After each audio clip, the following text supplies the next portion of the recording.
I don't have the same response to being made the collective. And there's all different. You think it's just the Black community. No, that's stepping into Black collective. Then there's the mama collective. All moms are supposed to fear their kids not being vaxxed. All women are supposed to fear a man at work. That's not my experience. I actually kind of think that girls are ruining office culture in general because they're complaining about everything. I actually think it's kind of nice when guys ask girls on dates and have the courage to do that. And now we're making men wimpy.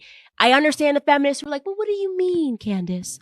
When you see a guy and he comes up to you and he says, you're looking really nice, don't you feel objectified? I hear you, Barbara. It's just not my effing experience. And I don't know what to say to you. Everybody's got a collective. Everybody's got a group. Everybody's got a feeling. It's just not mine, Nick. It's not mine. I'm Candace Owens. Here are my experiences. Okay. So I hear you, Lena Dunham. I hear you, Taylor Swift. I hear you, everybody. I get this. I get what you're throwing down. I get the psychology being thrown down in the media on the airwaves. It's just not my experience. And I just would like to be myself. Tweet something like, we can't go outside following the shooting. I don't remember what shooting it was. I think it might have been a robbery. And I look at that tweet and I say, who are you tweeting this for? You live in a $100 million house. But he's still part of the collective we. The problem, he's still a Black man. But he is a Black man, right. But we are not collectively all living the same experience and having the same experience. So what he does is he plays a part. Regardless of how much money you make, you're still a Black man in America, which is a very difficult thing to be. It's not a difficult thing to be LeBron James. And there's no way what do you mean? Are going to convince me that this man is living a difficult life. And that's what I mean where you I say don't think it's like, LeBron he doesn't still face the struggles of a Black man? Nope, he does not. Nope. So what, is he living his life as a white man? I want to be clear. No, he's living his life as a wealthy man. Because wealth doesn't stop you from being Black. It doesn't stop you from being Black, but it does stop you from pretending that you're struggling. But to say, yo, I saw a Black man get murdered and I'm speaking out as the collective we, that lets me know that he's in touch. He cares. No, that's him performing to make you think that he's in touch, but he's not. You don't even touch your own door handles.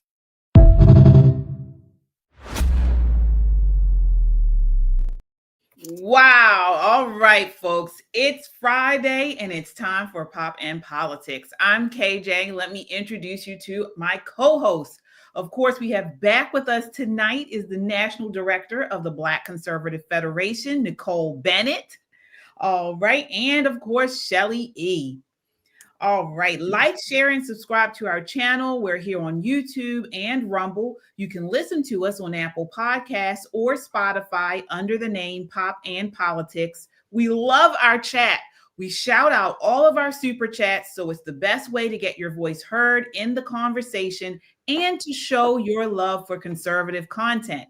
This is not just a podcast. This is a movement of God-fearing, truth-seeking, America-loving people that value freedom. Stand with us, hit that subscribe button, hit the notification bell so that we can amplify this rallying call for freedom. All right, ladies, let's set it off. Want to get right into that interview. That was just a snippet of Candace Owens being interviewed by Nick Cannon. And she went in. She went in on LeBron James. She went in also specifically in those snippets on the idea of the collective we. Mm-hmm. So I want to start with you, Shelly. Do we as Black people all face the same struggles? Is there a collective? First of all, I almost probably never consider myself as part of anybody's collective, whether it be Black, white, conservative, or whatever. No, I don't. In fact, I am known for saying that I'm an individual, and that even upsets some conservatives when I say that. But nevertheless, that's what the truth is. As far as LeBitch James, I mean, how much more can he whine? I mean, he whines about everything. And Candace is right in this sense. Whether or not he's Black is irrelevant. He's wealthy. That overcomes a whole lot of the Blackness in the collective that he claims to belong to. Get a grip. Yeah. Yeah, Nicole. So before I get your comments, I just want to talk about LeBron James. So he's estimated his net worth as of this year approximately $1.2 billion. He's built his wealth through a combination, of course, of substantial NBA earnings, lucrative endorsement deals, and successful business ventures. So this guy is a billionaire. I think he's broken records. I think he was the first to achieve that status in 2022, the first active NBA player to achieve a billionaire status. So, I mean, was Nick Cannon correct about he is part of the collective we and faces the same struggles as many Black Americans? Well, I agree with Shelley. I don't believe in this collective we foolishness. Let's call this bullshit what it is. Collective we is when rich people, come off of their high horse and say, oh man, another poor brother was killed. Damn. You know what? Let's open a couple cases of VU and pour a little out for the homie. There is no such thing as a collective we when you sit on your perch and everyone else is struggling. There is no collective. Now, if you just want to say we, he's a Black man, there's no denying that, right? But LeBron James' existence, the existence of everyone in his circle is very different from the average everyday Black man. Very, very different. So there is no comparison. And I know Nick wants to make it relevant because he too, lives on a perch. So he doesn't get what everyday regular people go through. I mean, Candace, I know she was being hyperbolic at the end about him not even touching his own door handles, but she has a very valid point. When was the last time that they drove themselves around or, put their kids in the car and took them to school and had to wait in a little lineup circle to drop their kids off? None of that foolishness. None of it. So they don't share. There is no collective we. Yeah, I totally agree. And when we talk about this collective we, it's really Marxist. So they're talking in this Marxist lingo of intersectionality, which we know was introduced by Kimberly Crenshaw, which kind of puts us all in these boxes to create unique experiences of disadvantage. And trying to talk in this kind of speak of, the oppressed versus the oppressor. And then no matter what your wealth status is or your monetary status is, they still want to put him in this box of the oppressed because of his racial group. And this is how that all talks. It's all Marxism. And this is the culture is really starting to embrace. Unfortunately, it's all Marxism. Yeah. Do you know what the thing that really bothers me about this whole thing is? And if I'm just going to be really frank, I am so sick of these new terminologies and new things. Let's stop reinventing the wheel and call it what it is. Forever, there has been rich people, there have been poor people. We learned that. The Bible tells us that. There are always going to be poor people, right? This does not make us some sort of collective group whose victimhood is our shield of armor. We have got to stop doing this. Black people, let it go. Let it go. Let it go. Yeah. And if you agree with me, hit the damn like button. If you don't want to learn any more terms, collective we, any of this other foolishness. Whiteness. First of all, and people like LaBitch. People like LaBitch that claim to be, again, this part of this Black collective. These are the same people, Black skin like yours and mine. They will make it a high run for it as soon as they are able to from the collective that they claim that they identify with. I'm sorry. I bet the collective in Baltimore or Detroit or LA, I bet you they can't go and crash out at LaBitch's house. I bet you they can't. Or any of his houses or any of his properties. Speaking of the collective we, let's just talk about the Martha Vineyards where, Barack, the king of the collective we, is living. When there was a caravan or transported illegal migrants, there were illegal aliens to Martha's Vineyard. You didn't see the collective we opening their doors. Oh, no. Nay. There was no collective we in that. This collective we bullshit is just the same old victimhood dressed up in a different dress. You can put lipstick on a pig, but it's still a damn pig.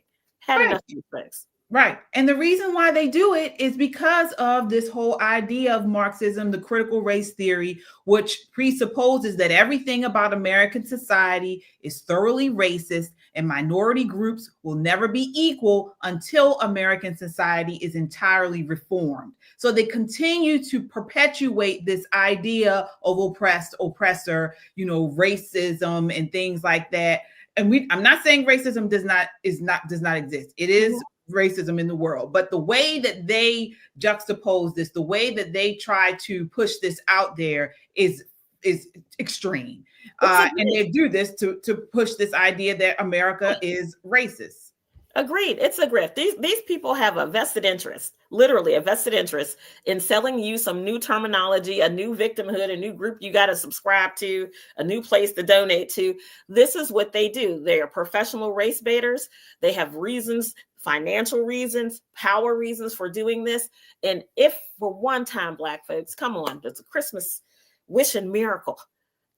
Please don't buy into this absolute foolishness. Right. Please don't do that. Let that shit go. Yeah. We are so much more than the way that we allow these people to define us. Yes, we all have brown skin. Yes, there are variations of that brown skin. If we've learned nothing from just looking at the world, diversity is beauty, right? Not all Black people have to march because, speaking of the Penny case, some Black guy got choked out on a train because he was threatening everybody on the train. There's no reason for me to lose my job marching for this dude. Right. This is the same dude who would have threatened my happy Black ass on the train, just like everybody else on the train. Yeah. We have got to stop looking color forward and start looking at the content of people's character. Right. Doesn't that sound familiar? Yeah, absolutely. Coming up on MLK Day? Sounds familiar. Yeah. Well, I want to acknowledge our super chatters here. So we have Laura. Laura says, time to stop the BS. Absolutely, Laura. Thank you. Thank you so much. Tijuana Border Jumper. Hey, thank you. Hey. He said liked and shared. He shared and liked this. You guys, get those likes up, please. Your likes really help to boost this content. Thank you so much. Laura says, let it go. Absolutely. Yes, Laura. Thank you, Yes. Laura. Tijuana Border Jumper, happy Friday. He said, yes, happy Friday, guys. Happy weekend. Well, speaking of the weekend and it's Friday, we're gonna kick it off right here. Because since you brought it up, Nicole, the Daniel Penny case. So they're protesting. It looks like they're gonna start protesting in New York over Daniel Penny. Take a look here. This is clip 6. I'm the co-founder of Black Lives Matter Greater New York. I stand here heartbroken because I have to hug a father who knows that the murderer of his son will most likely go free, who has to look in the face of a jury that no matter the facts, no matter the expert witnesses, no matter the people yelling on that train that day to let Jordan go, you will kill him. They will not find a white man guilty of killing a Black man in modern day America. This is no different than Jim Crow. This looks like a picture out of the picture book when you look at that anonymous jury. We have baby boomers who were there during Jim Crow on this jury. We have young people who are looking at Daniel Penny as a hero. And what America is a hero, a killer. He didn't give a crap about Jordan. The medical examiner said Jordan turned purple. Yes, Black people can turn purple when they're denied oxygen. Every lab report showed he died of asphyxiation. And that doesn't matter because they want to spare a white man the penalty of his crimes. America has not changed, and I hate to say it, it may never change. And people who keep asking, are we going to riot? Are we going to protest? Is that what's needed? Do glass have to break? Do cars have to burn for a Black man to get justice in America? We can't show up with peace. We can't show up with facts. We can't show up with evidence and witness after witness. You give us nothing. And then you ask us to love this country. America hates Black people, and we see it from that jury pool. A Black man was lynched, and his name was Jordan Neely. God. All right. Oh, mercy. Nicole, well, before I get you to respond, let's talk about the case a little bit. So this, of course, is regarding the trial of Daniel Penny, charged with manslaughter in the subway chokehold death of Jordan Neely, has reached jury deliberations after weeks of testimony. Jurors are reportedly struggling to reach a unanimous decision on the primary charge of manslaughter and have been directed to focus on the secondary charge of criminally negligent homicide, which carries a lower burden of proof. And this is why what the BLM protester was talking about. So the case, deeply polarizing, hinges on whether Penny's actions constituted self-defense or excessive force in restraining Neely. Nicole, I want to get your thoughts on that with that diatribe she just gave, that press conference. Typical race baiting. She just pulled, page 7 out of the "Let Me Be So Angry That I Scare White People" handbook. There's something about misdirected anger that does not ring true. No matter how loud you are, no matter how deep you make your voice, no matter how much screeching you do, if your facts aren't right, you're still wrong. You're loud, but wrong. And go ahead and threaten this America now about burning cars and breaking windows. Honey, this is not Joe Biden's America anymore. It really is not. You will get locked up. Have you not seen your mayor on television talking about how he's all about MAGA now and MAHA now? Honey, go ahead and break a window if you want to and see what happens to you. This is not your summer of riding. This man was on the train with everybody else going to work. Jordan was out there, acting a fool. Apparently he had some mental health issues and was threatening not only Penny, but several people on the train. And not only Penny, but other people, held him. And you can see it in the video. Penny has him in a chokehold, and there's a Black man and a Hispanic man that are holding his arms down, and he was fighting and struggling the whole time. When I get up, I'm going to kill you. You think I'm letting him up? No way. Right. This has nothing to do with Jim Crow. I don't even think she understands what that is. I don't think she has a real grasp on when you ring this bell about Black men being killed unnecessarily by the police. Yeah. You can't ring it every single time. You're like the boy who cried wolf. No one's going to believe you when it really happens. Not that anybody is anticipating anybody being killed by the police, but if something serious happens, she's one person that we can't take seriously. But this is what they do. This is what they love to grab onto these types of cases, only these types of cases. And we have here, before I get you in on this, Shelley, I just want to just talk about this BLM. They are always talking about only cases where a white man is the aggressor or the person who is, allegedly committing the crime. And they don't do it when it's the real thing in our communities that hurt us is Black on Black crime or any other race. We have a photo here of a little girl, Ivory Smith, was killed when a man who it was illegal crashed into her while drunk driving. This is just one, and we know that this has been in the headlines. This type of crime, when illegals have killed Black people, white people, many of them, nothing. This little girl's death has gone on and not a headline from the press. BLM hasn't said a peep, and they've done this over and over again. But anytime that there's a white perpetrator, on something like this, where it really could go either way, they cry and they scream and they holler about it.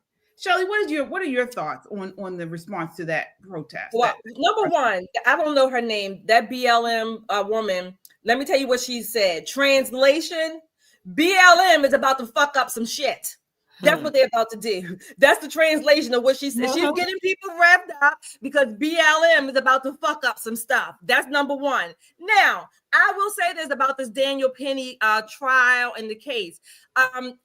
Before that, BLM, you're right, KJ. They don't have this much passion, if you will, putting it lightly, about Black on Black crime. There was some statistics I had right here. Way back in the 80s, no less, Black on Black homicide was known to be about 8 times more than that of white crimes or white homicide, white on white homicide. That was back in the 80s, and this is from the victimology, a professional journal. Okay, according to Statista, if you will, in 2023, the FBI reported that there were over 9,000 Black murder victims in the United States, compared to about 7,000, a little more than 7,000 of white murder victims.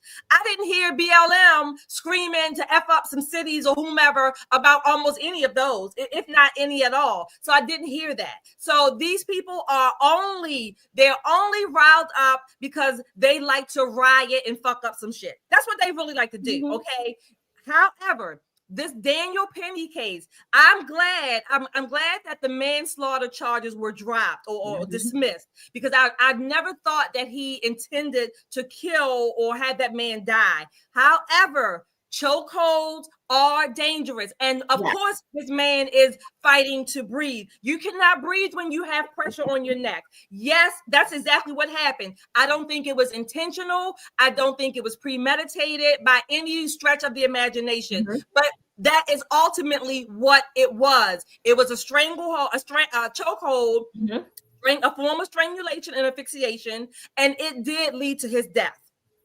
Yeah, and he's not contending anything other than that. His contention is he believed that his actions were necessary to de-escalate a threatening situation. And so the defense is highlighting Penny's training as a former Marine, which they claim guided his response. And they're arguing that Neely's death was an unintended consequence, as you mentioned, not a result of reckless or criminal negligence. So I just want to put a little politics in this. This DA, Mr. Bragg, is up for re-election. So the overcharging of Daniel Penny, because this could have been resolved with, negligent homicide and assault. This should have never made it to court. But because this is an election year, and because at that time, when all of this case first started, BLM was still the cat's meow, and Joe Biden was, and his DOJ was not doing anything to prosecute these people for burning our cities and looting and all of that. Things have changed greatly. We're in a whole nother situation. A very big difference between then and now. KJ, you were talking about little Ivory. Her mother is still in critical condition. Her mother was driving the car when this Venezuelan illegal smashed into their car, drunk driving again. So when we talk about things that get media attention, and instead of showing the screeching Politico screaming and hollering about a case that she has no standing in, crickets for baby Ivory. Crickets. And if you think that's unfair, I'm going to need you to hit that like button. For that little angel who was minding her business, riding home with her mom in the car, who lost her life, and no one knows her name. Nobody. No, but we know George Floyd. We know who's the guy here in Baltimore. We know Michael Brown. We know Trayvon. We know Freddie. We know all of their names. It's terrible because it suits the needs of mainstream media to rile up emotions. It suits the needs of the left to create a race riot. Again, this whole intersectionality. Again, this whole Marxist, communist, critical race theory. All of it lumped into one. That's what it keeps us pushing towards, and that is why they continue to uplift those stories and not the story of Ivory. So it's awful, but this is why we're here. This is why we do what we do, folks. Please continue to hit the like button, share this broadcast. This is why independent media is so important. And thanks to people like you, patriots who love America and stand for truth, we're making a difference. Together, we've turned them off, called out their lies and propaganda, and held them accountable for their disdain for God-fearing, freedom-loving Americans like us. But we can't stop here. It's time to take action with our dollars. Let's make 2025 the year we double down on our commitment to values-driven choices. Vote your dollars, support Made in America, back companies that honor our families, faith, and country. And we found an exciting way to make this switch, and we want you to join us. Check out www.popandswitch.com and click yes, I want to make the switch. It's that easy. It's time to walk away from corporations like BlackRock and Vanguard that undermine our principles. Let's invest in America. Let's support businesses that share our love for this country. You don't have to take everything on at once, but you can start here. Join us in making this one small yet powerful step. Again, visit www, right there, www.popandswitch.com. Click the link and schedule a call with our team to learn how you can make the switch. Together, we can create real change. And this is what we're all about here. So we will continue to keep our prayers uplifted for Ivory. We'll also, I am at least praying that God's will be done in this Daniel Penny case. I personally do not believe he should get any jail time. I just don't. I've actually been in a situation like the one on that subway here in Baltimore City. And it's a scary thing when you have people who are out of their minds, who are either high on drugs, and they do get violent. I had a situation happen to me. I also had a friend in downtown Baltimore who got punched in the face by a homeless guy. She was her and the family were going to a graduation party for her nephew who was graduating middle school, coming out of a restaurant. Some homeless guy walks up to her and punched her dead in her face. This happens. These people, this happens in cities. So, if a guy there, was able to stop that in somehow, some way, I would have been grateful. She would have been grateful.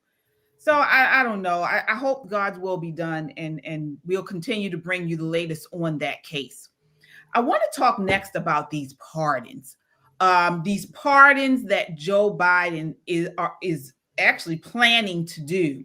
Before I get into that, I do want to acknowledge our super chatters here, folks. Thank you so much. So let's see here. Laura says, what did Jordan do to get shot? $2. Thank you so much for your $2 super chat. Well, says, thank you, ladies, for speaking the truth. Thank you. Thank you. Gwen Thompson with the $20 super chat. The guy was still living when paramedics arrived. He certainly was. There was a heartbeat. Penny is not guilty. Yeah. I encourage you all to check out the Free Press. They have a very good video taken from people who were at the scene. And it's a timeline of everything that occurred. And when you watch this video, to me, it's clear this guy should not be in jail.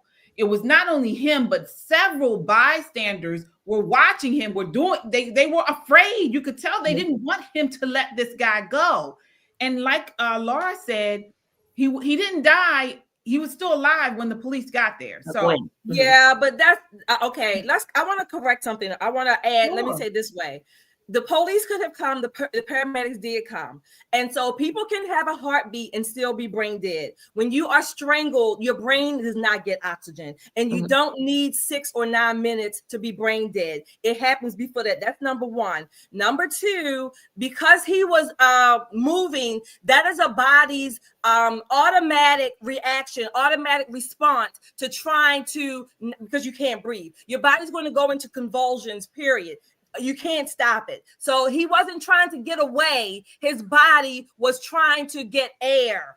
So let's just get those biological, physiological, medical facts on the table. Whether or not I don't think he's guilty either. Again, I don't think he should go to jail. I don't think it was intentional by any stretch of the imagination. But those are medical, biological, and physiological facts.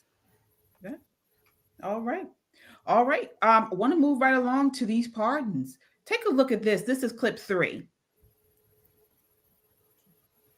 The presidential pardon was originally meant to grant the president the power to temper justice with mercy.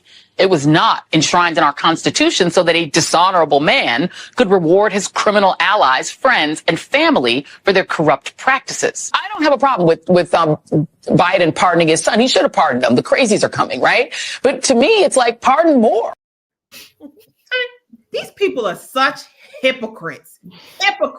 So again, that was Joy Reid, of course. Now, back in the day, she was against these pardons. Now she's like, send more. And it's exactly what President Biden's doing. So according to the CNN, President Joe Biden's senior aides are conducting a vigorous internal debate over whether to issue preemptive pardons to a range of current and former public officials who could be targeted with President-elect Donald Trump's return to the White House, according to senior Democrats familiar with the discussions.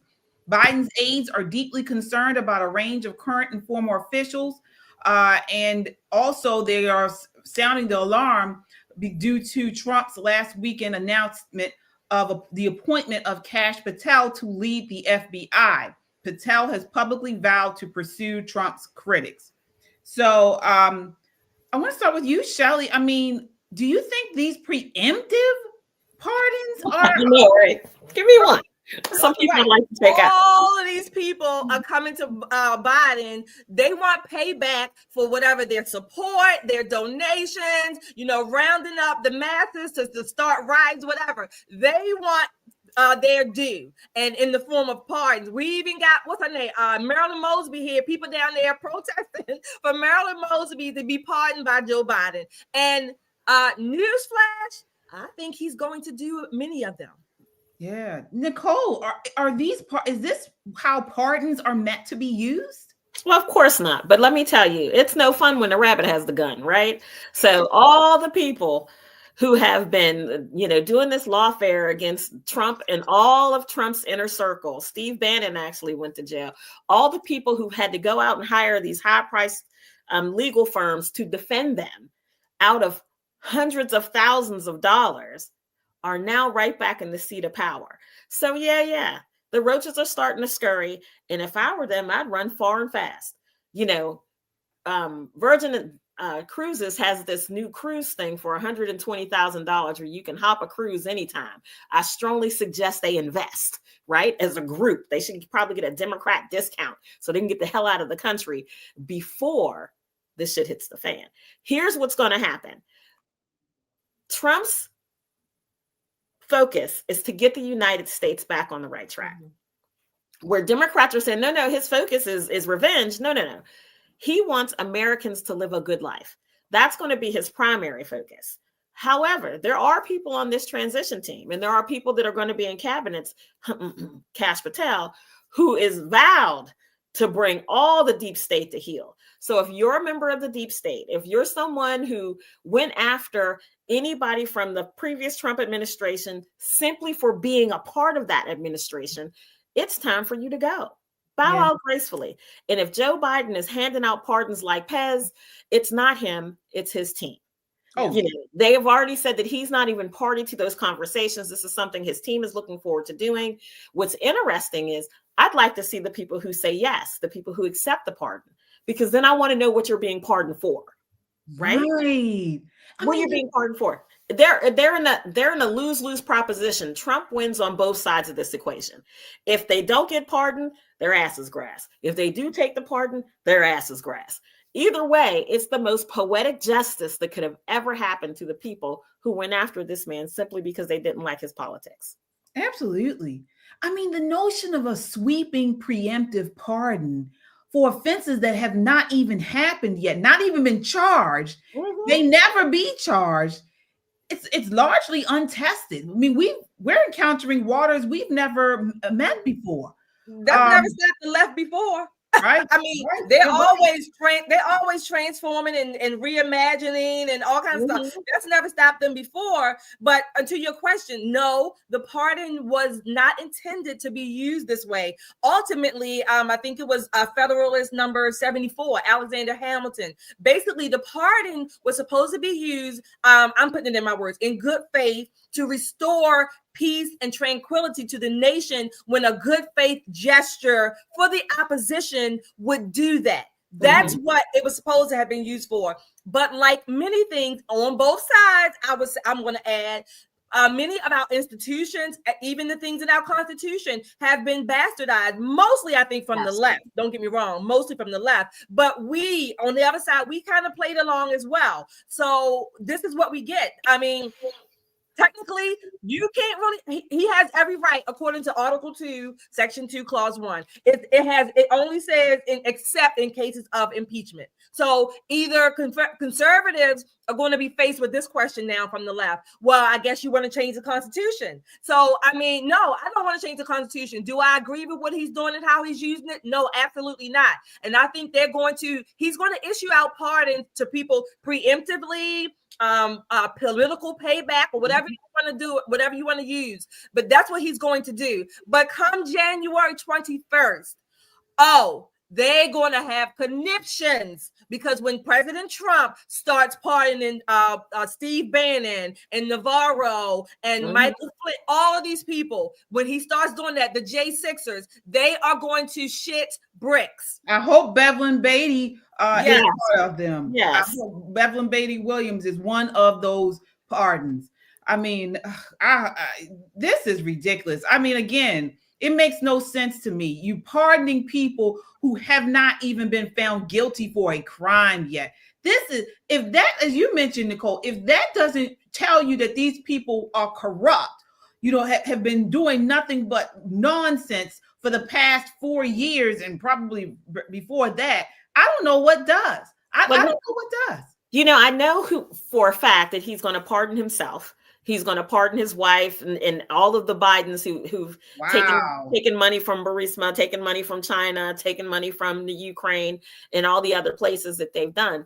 But listen, simply being pardoned doesn't mean that we still can't investigate and report what you've done.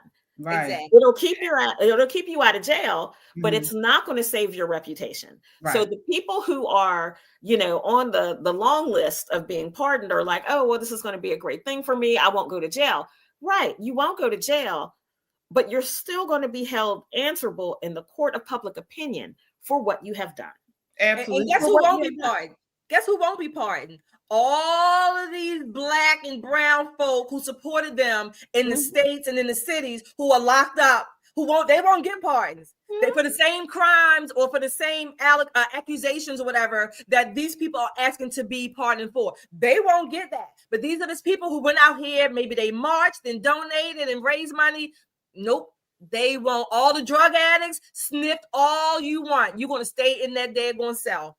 Oh yeah. He'll pardon his son for being high on crack cocaine and doing committing crimes, but he won't pardon all these multiple Black people, men mostly, that are put in jail, families destroyed, and things like that. He's not going to do anything for them, but they are still every 4 years, every 2 years, they vote Democrat all the way down the line. And speaking of one of those people, Marilyn Mosby. So former Baltimore state's attorney, Marilyn Mosby, is begging for Biden to pardon her. Take a look here. This is clip 5. Pardon!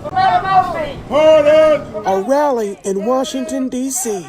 Demonstrators Thursday with their signs and support for Baltimore's former city state's attorney, Marilyn Mosby. A march to the White House to ask President Joe Biden to pardon Mosby. As if he did something so drastically illegal. The group of Mosby supporters came from all over the region, including a bus from Baltimore.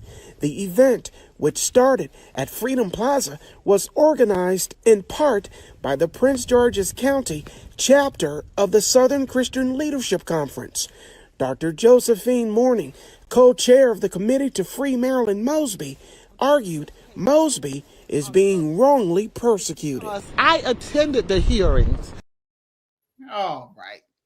So, guys, we have really talked about Marilyn Mosby's case thoroughly.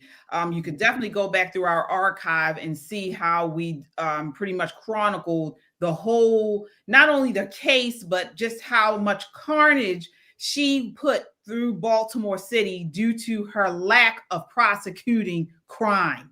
So she is the former state's attorney. She was convicted on charges of perjury and mortgage fraud.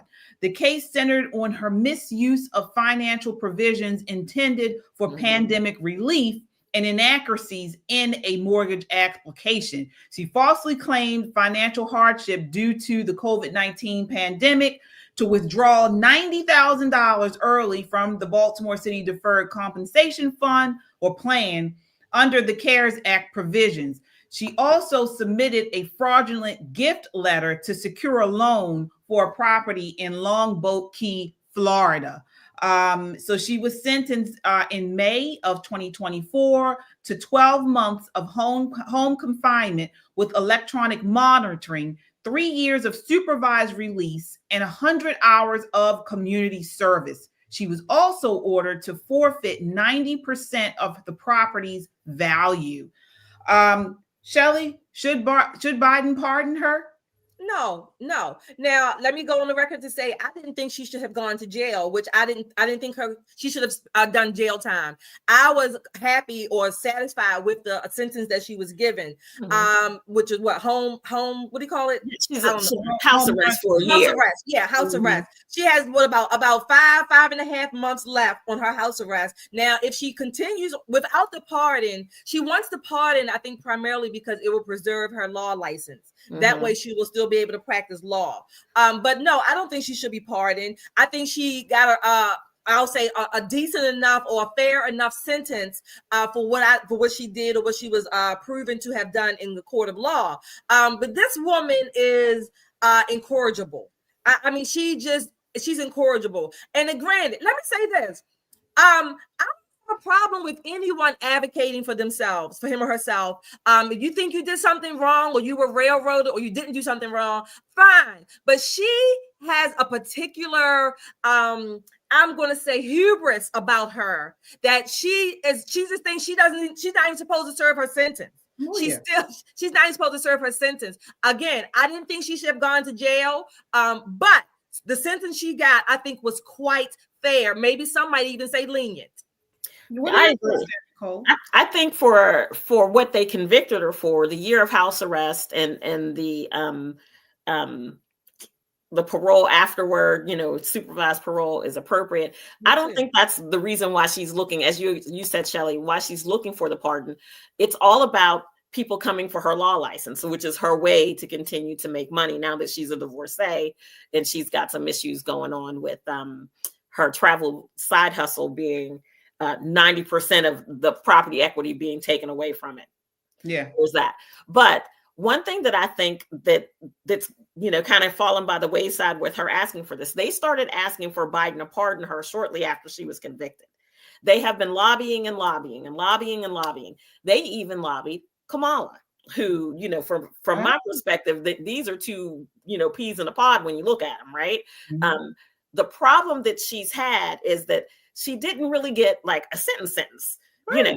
You got a year staying in your beautiful house. The judge said when she sentenced him, saying the reason why she didn't get jail time is because she said she had these two very young daughters at home. And she was, conflicted about taking her away from these two children based on this white collar crime.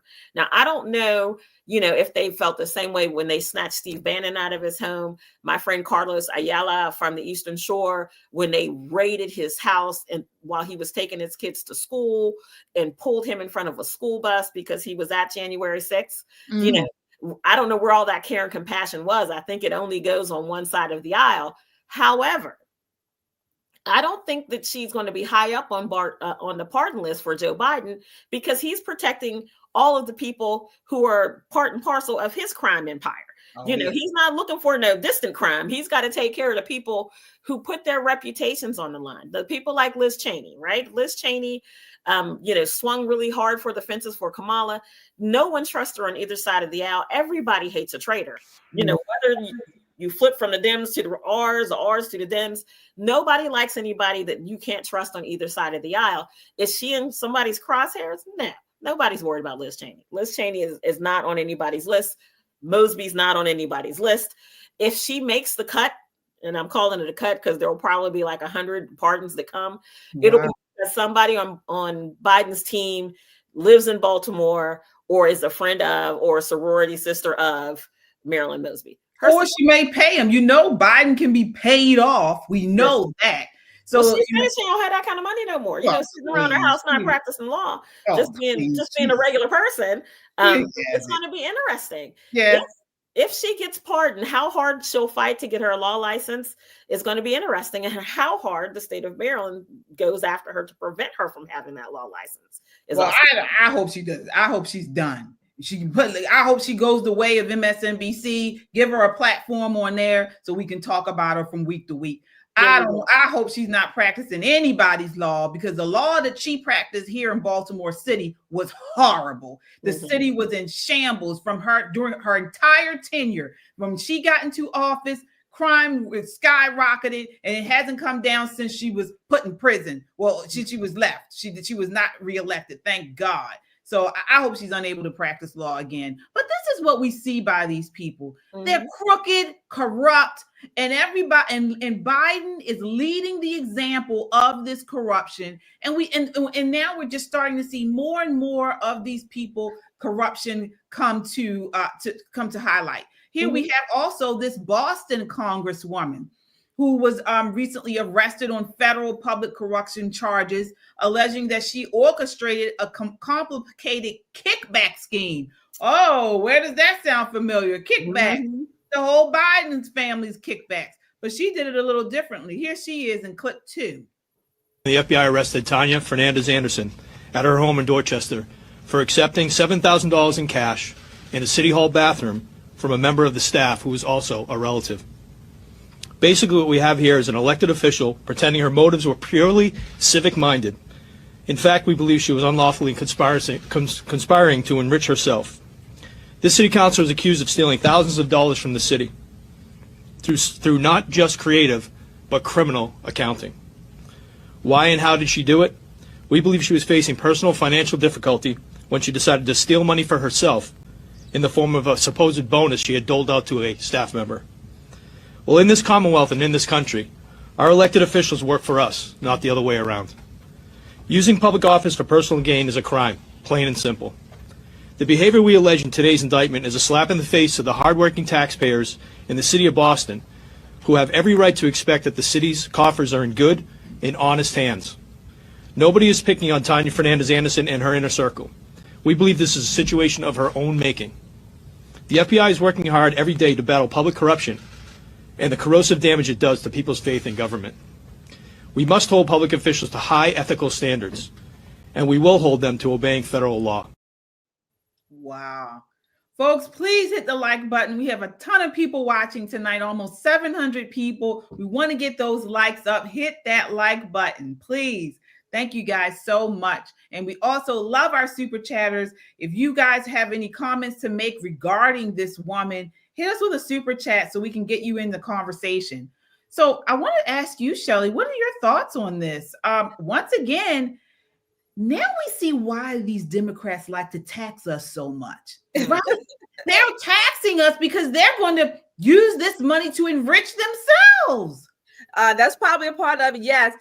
This reminds me of, I think it was here in Maryland, Jack Johnson in 2019. Yes. He and his wife, they were arrested, prosecutor, whatever, for flushing tens of thousands of dollars down the toilet, literally trying to hide all of the kickbacks or whatever money that they illegally got their hands on, right? So that reminds me of that, except this woman was taking it out of the toilet in a way, right? She was passing it, instead of passing toilet paper under the stall, because you don't have any, they passing, stacks of bills, whatever. So Jason Riley also wrote in his book, I can't remember the year, but False Black Power.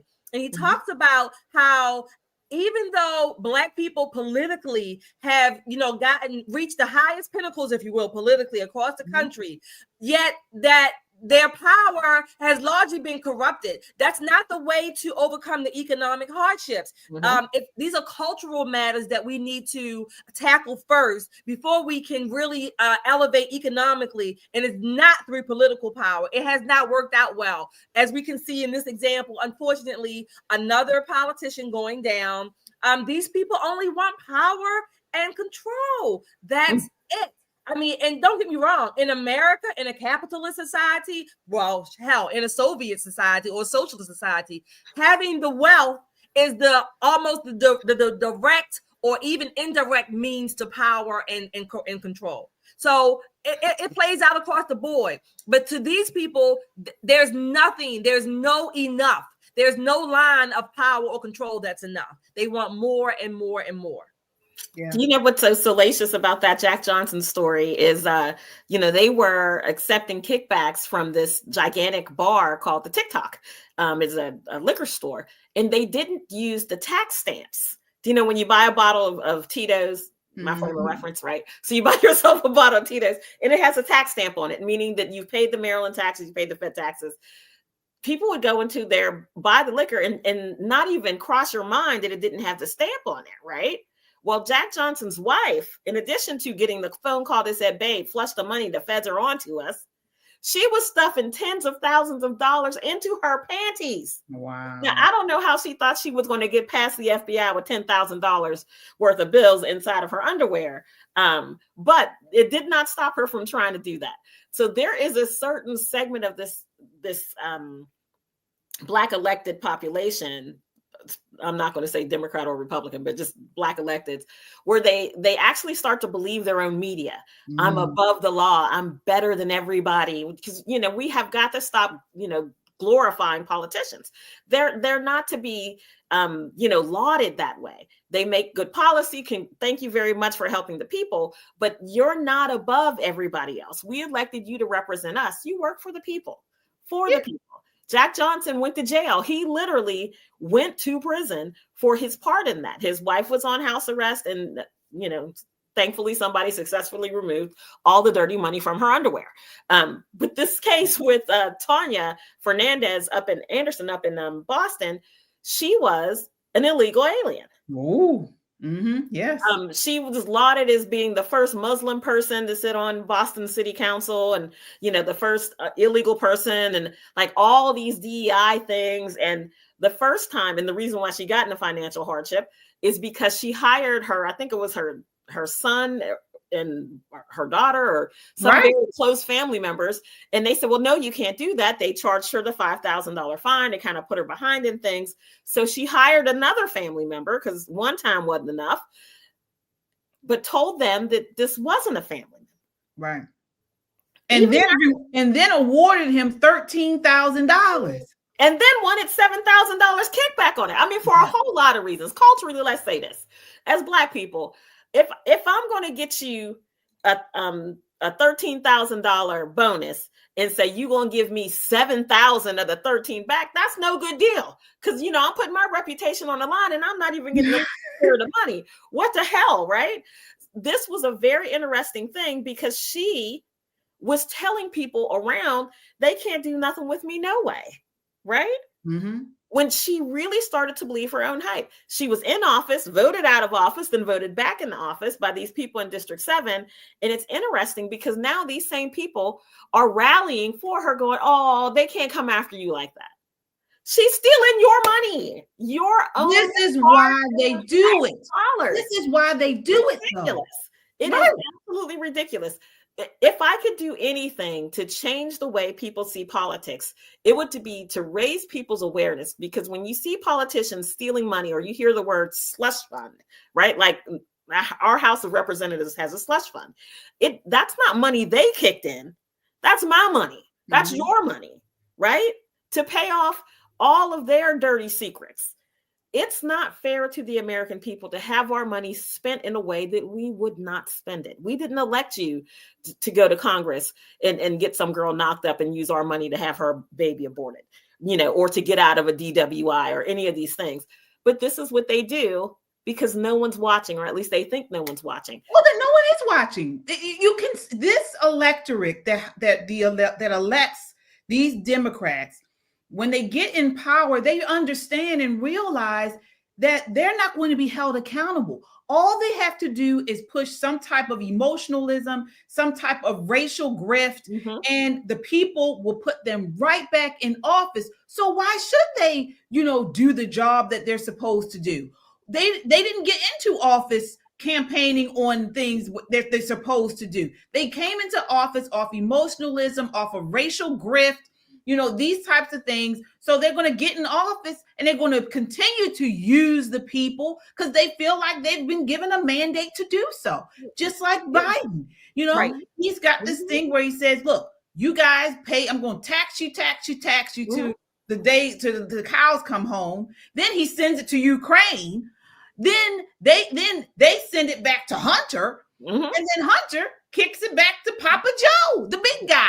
And then guess what? He has the gall to pardon Hunter for all the things that he's done and the things that he hasn't even been caught for. And nobody says anything. These Democrats get on MSNBC, CNN, all BLM shouting in the street. and they do nothing. And then that's why they get the corrupt ones back in office and they over and over again. I would recommend that our audience, I always say his name incorrectly, Peter Schweizer. He has written several books about corruption, period, in the government, Congress, whatever. It doesn't matter what party, the corruption is there. And I'm going to quote Dennis Prager like I've done before. The bigger the government, the smaller the citizen. Like Nicole said, we should not, our taxes, well, first of all, we shouldn't be taxed as much as we are. And if we get rid of many of these social programs and these pots of money and pork barrel this and all of this stuff. Thank you, whoever, Peter Schweizer, right? So if we get rid of that, let's see how many people will agree to it. Republicans, Democrats, conservatives, leftists, whatever. We need to get rid of, I'm just going to say half of all the social programs and these big pots of money that were never supposed to be, because all these things are doing really are buying votes. We don't need them. If Americans had their own money, we can donate as we feel like it, as we are so moved to whatever cause you want. You have your money, you control it, and then watch the tables turn. The politicians will take a little step down off of their little arrogant podiums and will come back to where they're supposed to be, representing the people. Oh, absolutely. And speaking of these corrupt politicians, let's talk about Kamala Harris. So this week, Call Her Daddy podcast host let the cat out the bag about all of that money that was so-called spent on the set. This is clip 1. Take a look what she says.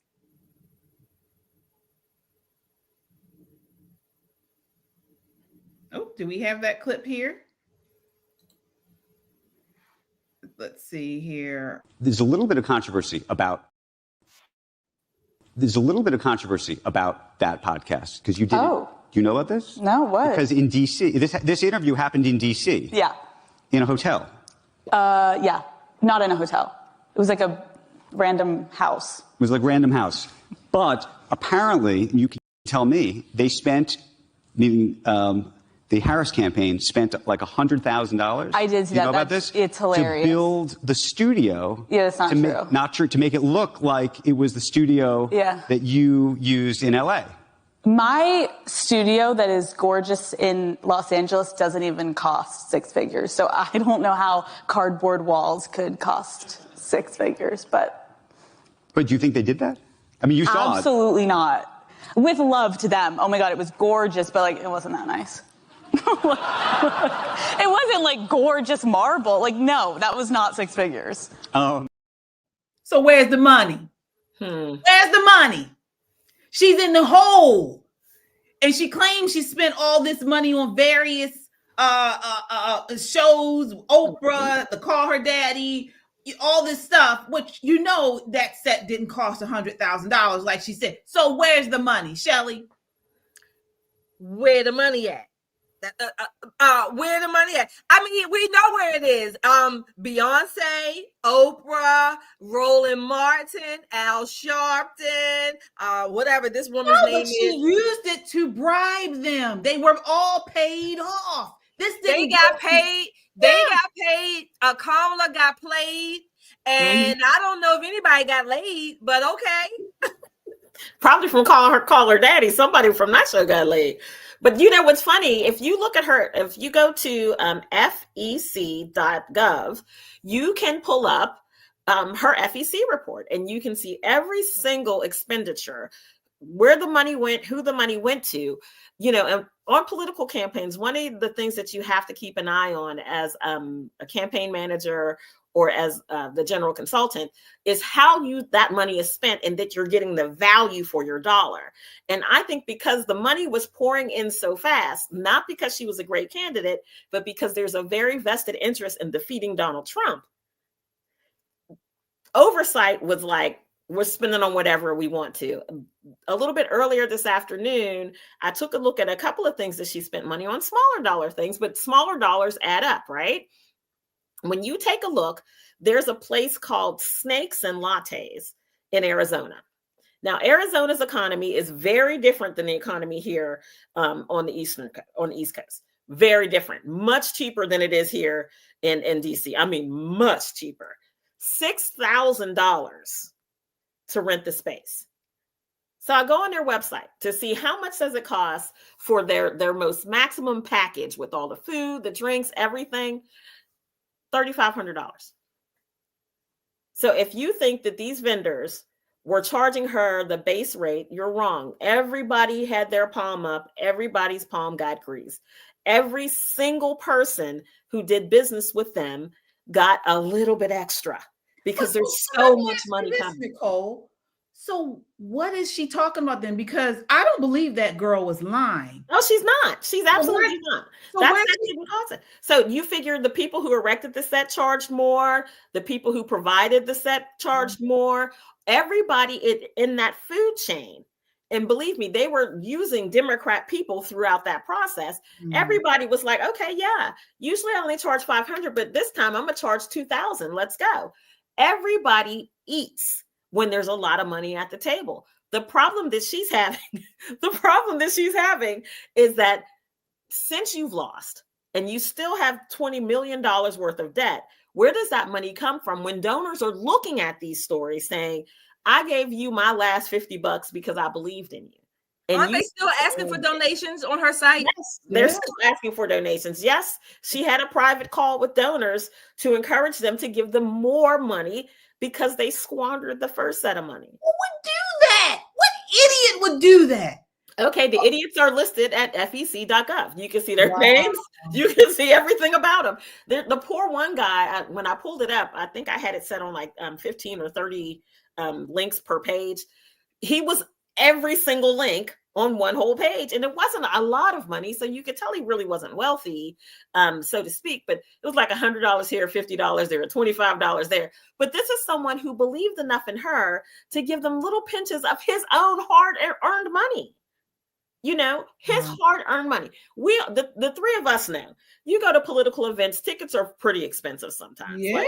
Like I'm having an inaugural ball. Our inaugural ball tickets are, I think, $350 for general admission. I think it's like $500 or something for VIP. And then we got ultra VIP. That's where we'll be. Ultra. We're super ultra mega. So we're going to be ultra VIP. But tickets are very expensive. Then you throw in the hair, the makeup, and all that other stuff. Politics is not a cheap hobby by any stretch of imagination. But here's this regular everyday Joe who was given $25 here, $30 there. You don't think he wants her to answer for how he spent her money? I mean, this money was his money. And she did not care one lick. She didn't. And it should bar her from running again. I don't even know how anybody would vote for her again after she mismanaged this money so poorly that she was even in the hole. She's in the hole. Because they want their candidate to win. It doesn't matter if she mismanaged it. She has not been accused that we know of doing anything illegal. It was just mismanagement. So her people, if they want her to run again for whatever, then she's going to have people to support them. That's what they're doing. They're donating their hard-earned money to this candidate. Whatever. I mean, that's what their choice is. But I think it's full. Yeah, I think it is. I think it's foolish. I think it's foolish too. But again, it's not illegal. She just happens to be 20-something million in the hole and still asking for money to pay it out of the hole. I think it's interesting because one of the cool features on fec.gov, because I spend a lot of time there, folks, is a map. And it'll show you the states that gave the most money. And when you look at Kamala's map, what you see is New York, California, and I think Oregon gave the most money to her by far and away the most money to her. And those are the people who actually, voted hard for her. It's impossible to separate a hardworking person from their money, from their politics, right? Giving somebody like, President Trump was saying, if you give me $10, this is what I'm going to spend it on. You give me $15, this is what I'm going to spend it on. I'm a big donor to certain think tanks, conservative think tanks, at $12 a month, right? Doesn't sound like a lot of money, but I work hard for mine. $12 is a lot when you're supporting 5, 6, 8 organizations, right? So there are people who vote with their money, who support with their money.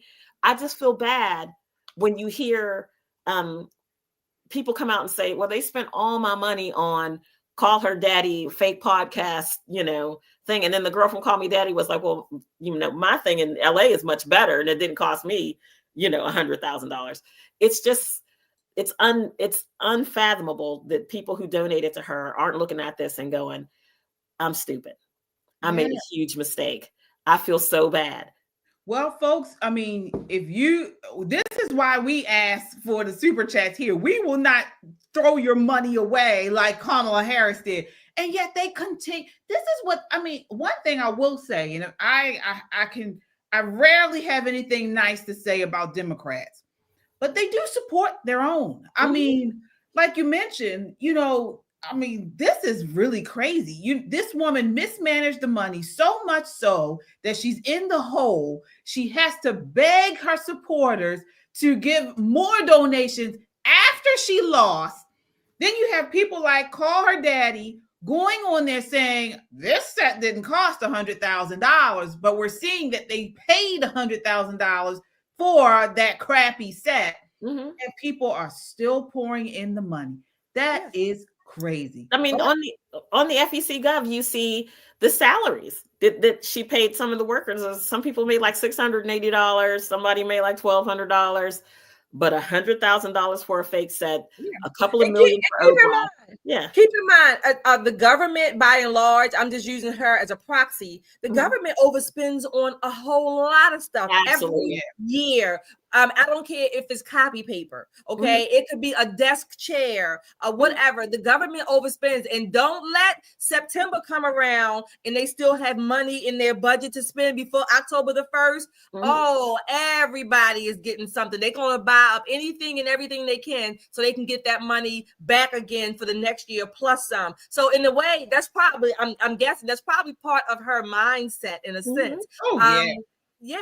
Just a waste of money. And she did it in 5 months, 4 months, whatever. Yeah, I mean, she broke records. She raised a record amount of money, and she's in debt for a record amount of money. Well, a lot of the money in a record amount of time. A lot of the money came from transfers from other politicians, right? Transfers from other organizations. The low dollar, we call them low dollar, but the low dollar donations from everyday Americans, I think only made up like 1/3 of the money that was raised. Most of it came from transfers. A lot of it came from Biden, right? Transfer from his account to her account. And you're allowed to do that. The law doesn't prohibit that. Her reports are honest and true, and it says who they bought what for. So it's not, like you said, Shelley, illegal. Is it unethical? Oh, yeah. That's the question. If you think it's unethical, like I know it's unethical, go ahead and hit that like button. Because one day I'd like to just sit here and just go through her FEC, right? That's a good one. That's a good idea. Pull out all the foolishness. Pull out all the foolishness, because what really happens is you get those sob letters like I do, those emails saying, oh, I'm running for office. I need signs. I need text messaging. I need door knockers. I need these things. And then the next thing you see is them at some gala, with some chinchilla coat on and diamonds around our neck. You go, well, wait a minute. Wait a minute. I work too hard for my money for you to be flossing like that. But it happens all of the time. So it's something I think that the American public should be more aware of before you donate your money, just like when you donate to any other organization, the Red Cross and all those other things. They have a report that shows you how they spend your money. And if you donate a lot of money, they send you the report in the mail so that everything's above board. Politicians, by law, don't have to do that. Yeah. You have to go chase the information. So. All right, folks. Well, that does it for us tonight. I think someone I saw in the chat asked about our Freedom Seekers Club. So yes, that's our membership club that we have here, where if you join the membership club, you get special perks such as emojis. We also send out content only for our members. So members only content, I should say, that we don't put on for the public. So that's a nice perk. And there's a couple other things going on with that too. So it's a great way to support our conservative content as well if you do join our Freedom Seekers Club. So that's what that is. Also, you guys know the inauguration is coming up. We're so excited about that. And Nicole is the national director of the Black Conservative Federation, and they are putting on an inaugural ball. Nicole, you want to talk about that? Can we show the link here for that? We hope to see some of you at the ball here. Yeah, that's the 60th presidential inauguration, right, Nicole? Yeah, it's going to be amazing. So every year, the Black Conservative Federation, BCF, we have a Black History Month gala. And last year, Donald Trump was our main speaker. It was very, very well attended in South Carolina. This year, since our beloved president is coming back to the White House, we're having an inaugural ball. It's going to be at the National Harbor. It's a beautiful venue. So there's, waterfront views, that kind of thing. Tons of special guests that I can't tell you, but one of these two guys on the screen may or may not be at the party. You didn't hear that from me. But, all 5 of the Black Republican electeds should be in attendance. Everybody is so excited. Byron Donalds is our chairman of the board. So Byron will definitely be there. Wes Hunt's our guy. He'll be there. John James, absolutely. Tim Scott will be there. Burgess Owens will be there. So that's all of our 5 Black electeds. And if you are someone who is very into politics, getting a picture with those 5 guys together is going to be absolutely epic. I think I have pictures with each of them individually, but none of us all together. So it should be great. There are going to be lots of celebrities in the house. I believe Amber Rose is going to be there. I think Waka is going to be there. Waka Flocka is going to be there. So lots of people are coming in. CJ Pearson will be there. Lots of political types. So if you're interested in rubbing elbows with the political types, show up.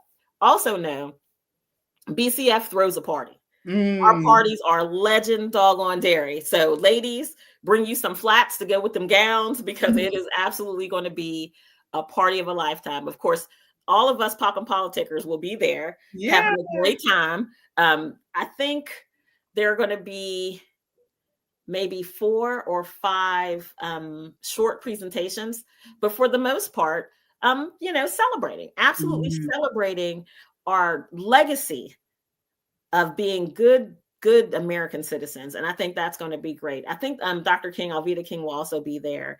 I'm not sure if Mary Malbine will be there, but she usually comes to our parties and sings a song or two. So it's going to be amazing. Buy your tickets early, because if you wait, you might be too late. The venue is holding our feet to the fire with the amount of people that we can have in the space. I think we're up to, 1,000 or 1,200. Wow. So we get your tickets now. Don't fool around and wait. And if you can afford it, get your VIP. You might be able to see me, KJ, and Shelly. We'll wait. Hey, come on out, party with us, have a dance. So it's going to be an absolutely amazing thing. We have several sponsorship packages for people who want to help us continue to do the work that we do in communities that have not yet been touched by a conservative voice. I've talked about that before on this podcast, of going to Milwaukee, going to Chicago, and we don't go to the nice, not saying that they're not nice neighborhoods, but we go into areas that typically political types don't go in, places where people have been written off, North Philadelphia. We go there, we not only knock doors, but we talk to the dude standing on the corner. We go into the bodega and we talk to the people who work in there. So we're not afraid. We have no fear. We think that the people who have been left out of the political process have the most to gain by using their voices and their votes. And we tell them so. So if you want to come, click the link, hit the like button, send us a chat.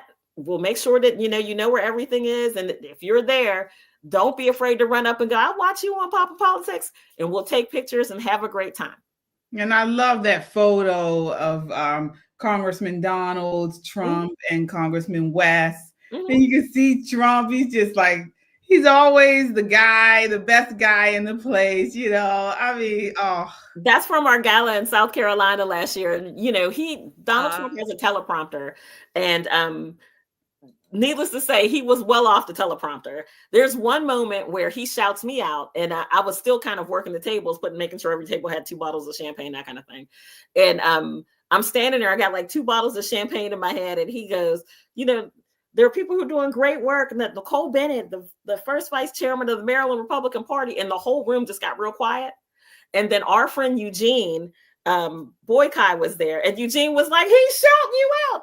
No. Yeah. And the whole crowd goes crazy, but I'm standing there with these 2 bottles of champagne. I'm a local drunk. He goes, where is she? I can't see her. Where is she? And I'm like, oh my God, please don't see me, Mr. President. Please don't see me, Mr. President. Oh, we had a blast. He joked, he danced, he laughed, he cut up something fierce.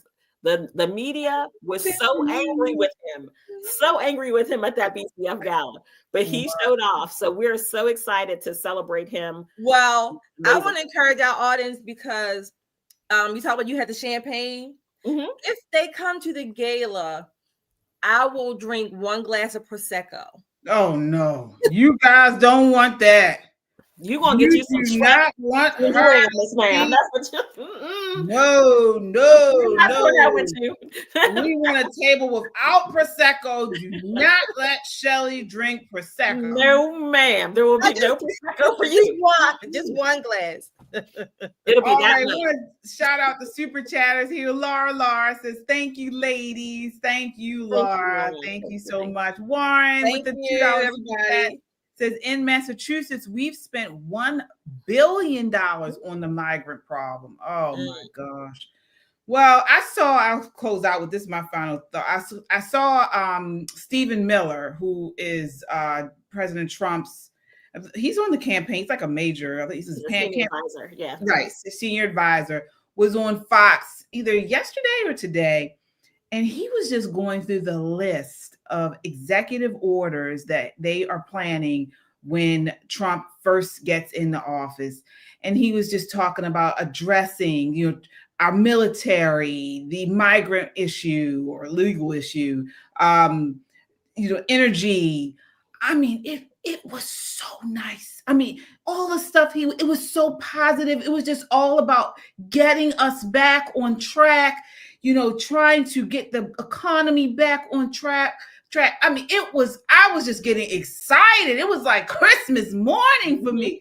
I cannot wait until President Trump gets into office. And I just pray that God forms a hedge of protection around him, his family. I pray that, they just, God's will be done in the White House and to protect him from all hurt, harm, and danger. I do. And I just hope that this country, I know that, things happen and I know that it's going to be, a lot to do, but I hope we get back on track, at least for a small portion of the next, 10 years, 5 to 10 years.